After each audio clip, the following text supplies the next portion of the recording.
Bonjour à toutes et à tous et bienvenue à cette vidéo dédiée aux matières premières et fondamentaux. Avant donc de débuter ce point hebdomadaire sur les comos, nous allons commencer par un rapide rappel légal.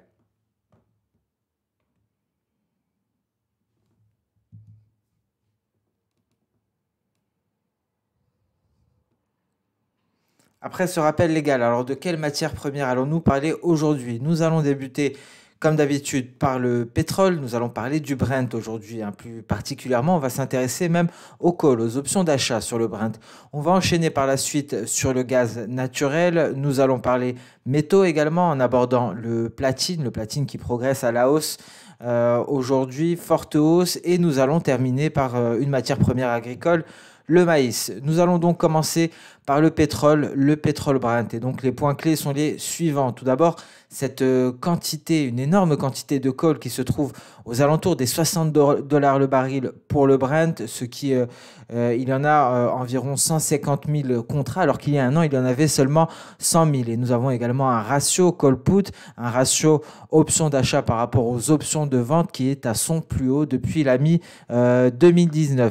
Et il faut noter que malgré cette tendance, malgré le virage vers les énergies renouvelables et le transport électrique, les CAPEX, les dépenses d'investissement dans le secteur du pétrole et du gaz sont à leur plus haut niveau depuis 2014. À noter que l'Arabie Saoudite augmente sa capacité de production jusqu'à 13 millions de barils par jour et les Émirats Arabes Unis jusqu'à 5 millions de barils par jour. Ce qu'il faut savoir pour les traders en pétrole, c'est qu'à présent, il faut prendre en considération également les émissions de carbone, hein, des sociétés pétrolières. À noter que certains analystes estiment que le prix du pétrole atteindra les 100 dollars le baril. Alors personnellement, je tablerai plus pour 75 voire 80 dollars le baril, car il faut garder à l'esprit qu'il y a une énorme offre qui est inexploitée à l'heure actuelle, avec une demande qui est fortement limitée pour le moment. Alors, malgré le fait que le cartel, que l'OPEP+ a augmenté sa production en janvier, la production globale du groupe reste dans les limites qui ont été imposées, principalement grâce à l'Arabie Saoudite, l'Iran et le Venezuela. Et donc, l'OPEP+ ne souhaite pas augmenter sa production en février, voire même en mars, mais les cours actuellement élevés pourraient entraîner une forte augmentation de la production après le mois de mars, voire au mois d'avril, à hauteur d'1,5 voire 2 millions de barils par jour. Alors à présent, on va rentrer un peu plus dans le détail. On va d'abord détailler justement ces contrats, ces calls aux alentours des 60 dollars le baril. Ici, sur le graphique de droite, on trouve le nombre, alors en rose, on aura le nombre de contrats call, le nombre donc d'options d'achat, et en noir, on retrouvera le nombre de puts. Les puts, ce sont donc des options de vente.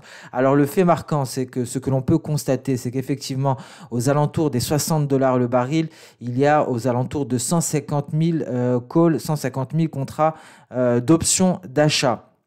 Alors que à 65 dollars le baril, on en retrouve aux alentours des 100 000. Donc 100 000 calls à 65 dollars le baril pour le Brent, 150 000 contrats sur call aux alentours des 60 dollars le baril. C'est pour cela que nous sommes actuellement en train d'osciller légèrement au-dessus de ce niveau. C'est un seuil clé pour le Brent, et donc on pourra assister soit à une accélération haussière ou éventuellement à une prise de position. Donc prudence à ce niveau-là, c'est un niveau crucial pour le Brent. Ceci étant dit, nous allons nous intéresser à présent aux membres de l'OPEP+.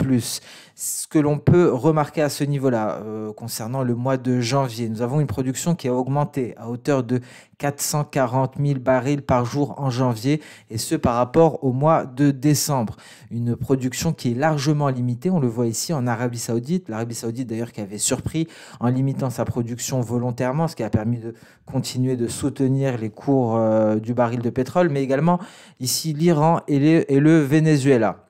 Donc voilà concernant les membres de l'OPEP+, et donc une production qui est largement limitée de par l'Arabie Saoudite. Nous allons nous intéresser d'un point de vue global, hein. Nous allons voir ce qui s'est passé sur le marché pétrolier depuis septembre 2019, très exactement. Un pétrole qui a beaucoup réagi, il y a eu beaucoup d'actualités. On va commencer en septembre 2019, lorsqu'il y a eu cette attaque de roquettes sur Saudi Aramco qui a créé donc un pic sur les cours cours du pétrole, hein. C'était ici en septembre. Il s'en est suivi par la suite des tensions en janvier 2020 entre les États-Unis et l'Iran avec le meurtre de l'officier iranien Soleimani, et par la suite donc il y a eu l'apparition du Covid-19 en janvier 2020. Nous sommes très exactement à ce niveau-là, juste avant le repli historique, un repli historique pendant lequel il y a eu une guerre des mots entre l'Arabie Saoudite et la Russie. La Russie qui ne voulait pas intégrer cet accord de l'OPEP, et donc un repli considérable, un repli historique des cours du pétrole avec des futurs qui étaient même sous la barre de zéro en négatif, et le pétrole Brent qui a enregistré un plus bas qui n'avait pas été revisité depuis les années 90. Alors par la suite, les pays membres de l'OPEP+ sont parvenus à s'accorder à une réduction de production à hauteur de 10 millions de barils par jour, ce qui a permis de soutenir le marché pétrolier. Et donc, en mai, un autre fait marquant ici que l'on retrouve à ce niveau-là, qui est venu favoriser la poursuite de la hausse du pétrole, c'est justement la fin, la première vague de fin justement de ces confinements. Pour la France, c'était très exactement le 13 mai 2020, et donc s'en est suivi une poursuite de la hausse du pétrole. Juin 2020, les pays membres de l'OPEP+ ont étendu leur accord visant à réduire la production, ce qui a permis de maintenir, de stabiliser le marché pétrolier à des niveaux plutôt élevés par rapport justement à ce repli de la demande. Et en octobre, nous avons eu cette seconde vague de confinement ici qui a entraîné un repli sur le marché pétrolier. Par la suite, l'Arabie Saoudite crée la surprise en janvier 2021 en annonçant donc une réduction volontaire d'1 million de barils par jour afin de soutenir les cours du pétrole. Et en janvier également, fin janvier, mi-janvier même, nous avons eu ce début de vaccination qui a donné un nouvel élan au cours du pétrole. Donc voilà pour la situation, ce que nous avons vécu lors de ces derniers mois sur le marché pétrolier. Ça a été assez mouvementé avec énormément donc de facteurs qui sont venus d'un côté entraîner le pétrole à la baisse, et de l'autre côté des facteurs qui ont été plutôt haussiers, notamment en provenance de l'OPEP+, sinon tout ce qui concernait principalement la vaccination. Nous allons prendre un peu plus de recul sur ce marché pétrolier. Un marché pétrolier qui a toujours été soumis à divers événements, hein. Ça a commencé par l'embargo à ce niveau-là, la révolution iranienne, le repli de 1986, le super cycle des matières premières après la crise financière, le printemps arabe ici, et enfin le Covid-19. Donc ce qu'il faut savoir, c'est que ce marché pétrolier fait toujours face à des difficultés, hein. Le Covid-19 n'est pas la première difficulté qu'il a rencontrée, mais cette fois-ci, ces difficultés ont eu des répercussions un peu partout, et on va s'intéresser d'ailleurs à l'Europe. Ici, sur la gauche, ce que l'on retrouvera, ce sera justement cet impact sur la demande, sur plusieurs produits raffinés, que ce soit le kérosène, le gasoil, l'essence.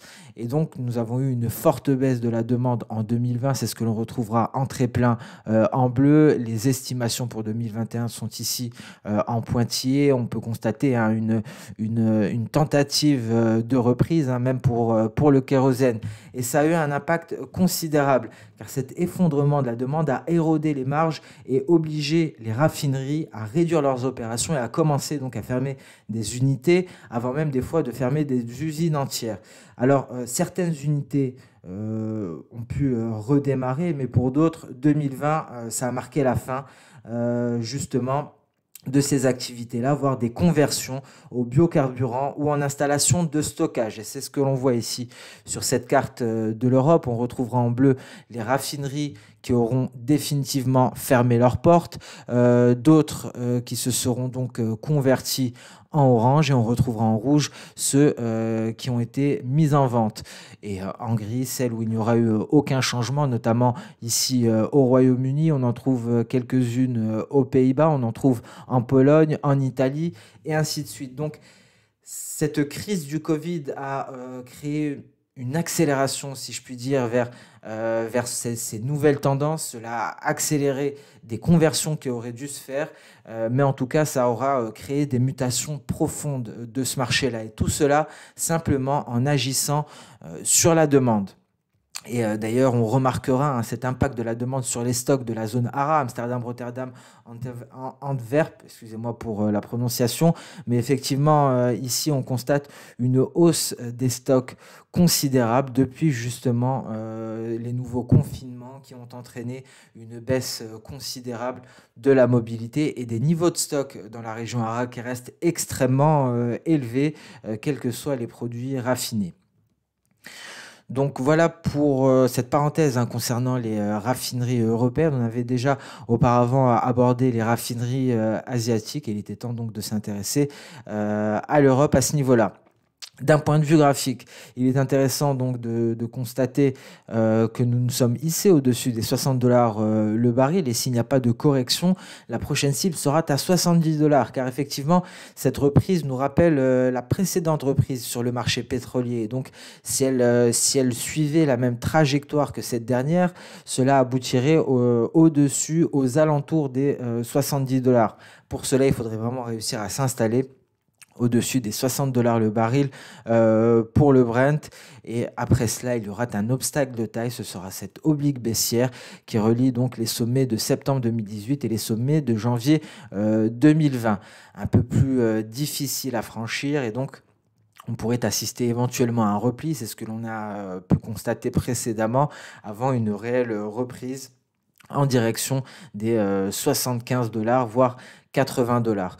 100 dollars, ce serait, au vu de la situation actuelle, même si certains analystes voient le pétrole à 100 dollars le baril, il serait très difficile de l'imaginer à de tels niveaux, à moins qu'il n'y ait de réelles améliorations et donc concrètement d'un point de vue vaccinal, d'un point de vue pandémique. Ce sera tout concernant le pétrole. On va s'intéresser, on reste dans l'énergie, on s'intéresse au gaz naturel, le gaz naturel qui a été soumis aux aléas climatiques dernièrement. Alors ce qu'il faut savoir, donc, ce sont des facteurs météorologiques qui ont permis au gaz naturel de poursuivre à la hausse, principalement en Amérique du Nord. Et un fait marquant, c'est que nous avons un volume et un open interest en net rebond sur le marché du gaz. C'est une configuration assez rare à cette période de l'année, comme l'indique la saisonnalité, mais également c'est une configuration assez rare lorsque les cours du gaz naturel sont à des niveaux élevés. On va le voir plus dans le détail. À noter que d'un point de vue saisonnalité, les cours pourraient évoluer en range au cours des 3 prochains mois, à l'image de l'année dernière, même si la configuration, même si le gaz naturel a été plus volatile que l'année dernière. On va faire un comparatif un peu plus tard. À noter qu'au niveau des stocks de gaz naturel, ils réagissent conformément à la saisonnalité. On entre dans une période pendant laquelle les niveaux de stock auront tendance à fluctuer. Un autre facteur pour échanger profondément les fondamentaux, ce sont justement ces exportations de gaz naturel liquéfié GNL qui dépassent à présent les exportations de gaz américain par gazoduc. On avait eu un premier signal en 2020 et c'est une tendance qui tend à se confirmer en 2021 et c'est un changement fondamental majeur sur ce marché-là. On va en parler également dans le détail et on va commencer par cette configuration de volume et d'open interest tous deux en hausse. Car effectivement, donc en rouge, on retrouvera les cours du gaz naturel, on retrouvera les volumes ici en histogramme orange et on retrouvera l'open interest en bleu. Ce que l'on remarque, c'est qu'une hausse du volume accompagnée d'une hausse de l'open interest surviennent habituellement lorsque les cours du gaz naturel sont plutôt bas, comme à ce niveau-là, voire ici même avec un creux sur le gaz naturel, une hausse du volume avec des niveaux d'open interest plutôt élevés. Cette configuration ici est assez rare et donc elle confirme le réel intérêt des investisseurs sur le gaz naturel, du gaz naturel qui suscite actuellement l'intérêt. Alors concernant cette tendance, ces exportations de gaz naturel qui dépassent les exportations de gaz par gazoduc, par méthode de transport plus traditionnelle, cela implique un réel changement du point de vue des facteurs fondamentaux à long terme. C'est une tendance, c'est un fait C'est quelque chose qui a commencé en 2020. On a eu un premier signal à ce niveau-là et c'est une tendance qui semble se confirmer pour 2021 et qui prendra de l'ampleur en 2022. Donc, on peut s'attendre à de réels changements dans les comportements des cours du gaz naturel, des changements qui seront dus donc à des facteurs fondamentaux. Et donc, le gaz naturel liquéfié qui commence à prendre le dessus sur le gaz naturel qui est transporté par gazoduc. C'est quelque chose que l'on abordera très certainement dans les semaines à venir, plus dans le détail. D'un point de vue graphique, on va faire un parallèle avec l'année dernière. On remarque ici la volatilité accrue cette année, les comportements des cours étaient complètement différents. Des cours du gaz naturel qui ne sont pas parvenus à se replier malgré la formation, une formation ici en épaule, tête-épaule. Nous avons eu des conditions météorologiques qui ont poussé le gaz naturel à la hausse à la porte des 3 $, une résistance majeure. On retrouvera en encadré 2 périodes similaires. Un comportement global des cours qui tend à se ressembler, mais avec une amplitude complètement différente. Ce qu'il faut garder à l'esprit, c'est que nous allons atteindre un creux à la mi-février et par la suite, donc, nous allons très certainement évoluer en range. Alors un range qui devrait se faire normalement à des niveaux plus bas, aux alentours des 2,50 voire 2,25 $. Et par la suite, on pourra assister justement à une évolution dans une étroite fourchette de négociation, donc en range. Mais attention, si les températures plus basses que la moyenne venaient à persister, au contraire, on pourrait donc constater une baisse des stocks de gaz naturel, et donc ce qui pourrait entraîner une hausse des cours du gaz naturel, peut-être pour se hisser au-dessus de cette résistance. En tout cas, cette résistance, c'est une résistance majeure. On a eu un test récemment, un test qui a échoué, s'en est suivi un repli de court terme. Donc pour l'heure, en tout cas, la saisonnalité plaide en faveur d'un creux de court terme avant de se ressaisir légèrement, peut-être aux alentours des 2,50 pour évoluer en range par la suite. Après le gaz naturel, nous allons nous intéresser aux métaux et nous allons donc nous pencher sur le platine. Le platine d'ailleurs qui fait les gros titres dernièrement. Les points clés, il faut savoir que selon UBS, nous assisterons cette année à une très forte augmentation de la demande d'investissement pour le platine. Depuis la fin de l'année dernière, les ETF ont clairement montré leur intérêt à l'achat sur le platine, ce qui a entraîné un rebond significatif des cours de ce métal précieux. Je tiens à le préciser, à caractère industriel. Alors actuellement, le cours est en train de franchir, il est en train de casser la résistance des 1190 $, un sommet de 2016. Et si la cassure se confirme, le cours du platine pourrait alors se diriger vers les sommets de 2015. On retrouvera la prochaine résistance aux alentours des 1300 $. Et à noter pour terminer ces points clés que le directeur du World Platinum Investment Council indique que le remplacement du palladium par le platine dans les catalyseurs des moteurs à essence est déjà en cours. Donc c'est un facteur qui vient renforcer les perspectives haussières de moyen terme, et un platine donc qui est une excellente matière première, un excellent métal en vue d'investir au cours de cette année 2021. Ce graphique met en évidence les cours spot du platine. Il date d'hier, nous étions encore à 1185 $, avec les avoirs des ETF. Et on le constate, cette augmentation, ces achats des ETF en constante hausse, des achats qui ont bien entendu soutenu la hausse du platine. On peut faire le parallèle avec ce creux ici, et justement, lorsque les ETF ont repris leurs achats sur le platine, cela a amorcé une reprise haussière pour les cours du platine. Et donc pour l'heure, ça reste vraiment bon marché par rapport aux autres métaux. Je pense notamment à l'or et donc à l'image de l'argent, le platine est extrêmement intéressant, surtout en période d'inflation croissante, l'inflation qui ne cesse d'inquiéter. On en parle de plus en plus lors de ces dernières semaines. Qu'en est-il d'un point de vue hebdomadaire? Voici le franchissement justement de cette résistance des 1190 $.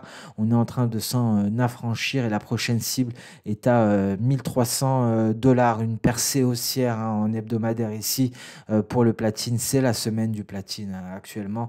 Un platine qui parvient à s'affranchir de cette résistance après des semaines plus ou moins volatiles hein, depuis le franchissement des 1050 $. On a augmenté déjà de plus de 100% depuis les creux du mois de mars. Il en va de même pour l'argent.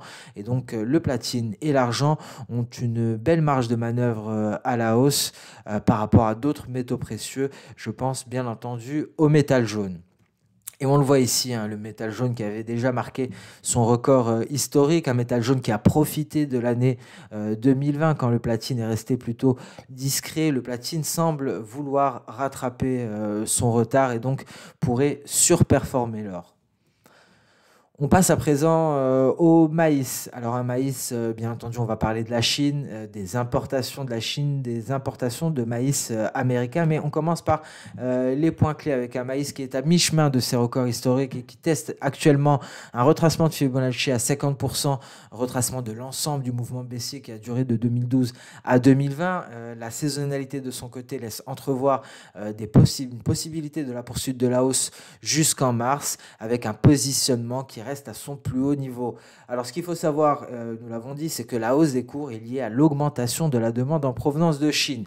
Et donc en raison de cette forte demande, l'objectif de cours se situe à 600 cents le boisseau et on pourrait même le situer à 700 cents le boisseau au vu de la sécheresse en Afrique du Sud hein, qui pourrait donc créer une pénurie et donc des tensions du côté de l'offre et rehausser notre objectif à 700 cents le boisseau pour le maïs. Tout d'abord, les importations de Chine qui sont largement plus élevés que les années précédentes. Hein, on le voit, ça n'a aucun rapport. Ça a été favorisé dans un premier temps, bien entendu, par ce deal qui avait été signé le 15 janvier 2020 avec Donald Trump, ce Phase One. Et donc, cette hausse des importations chinoises de maïs américain permettrait très certainement de drainer les stocks américains. Et on le voit, hein, une hausse qui est vraiment considérable. Et cette demande chinoise vient bien entendu alimenter la hausse des cours du maïs. Et ici, d'un point de vue graphique, la situation graphique actuelle nous rappelle celle de la période 2007-2008, mais également celle de la période 2010-2011, avec une situation fondamentale qui est largement en faveur des acheteurs, qui vient plaider en faveur d'une poursuite de la hausse, mais également des contrats à terme. Avec un énorme backwardation. Alors, nous l'avons dit, nous sommes actuellement au contact d'une résistance aux alentours des 575 $ le boisseau. C'est le retracement de Fibonacci à 50% de la précédente baisse. Et en cas de franchissement hein, de cette résistance, la hausse pourrait s'étendre aux alentours des 600 cents le boisseau et des fondamentaux, hein, notamment concernant la sécheresse en Afrique du Sud, pourraient nous rapprocher des 78,6% aux alentours des 700 cents le boisseau, ce qui viendrait confirmer cette similitude avec les deux précédentes hausses que nous avons connu en 2007-2008 ici, mais également en 2010-2011. Et donc voilà sur ce point-là que cette vidéo matières premières et fondamentaux touche à sa fin. Si vous avez des questions, si vous avez des réactions, n'hésitez pas à commenter directement sur YouTube.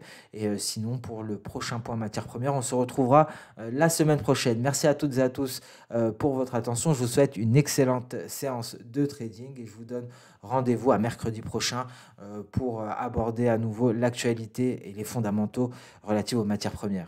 Au revoir.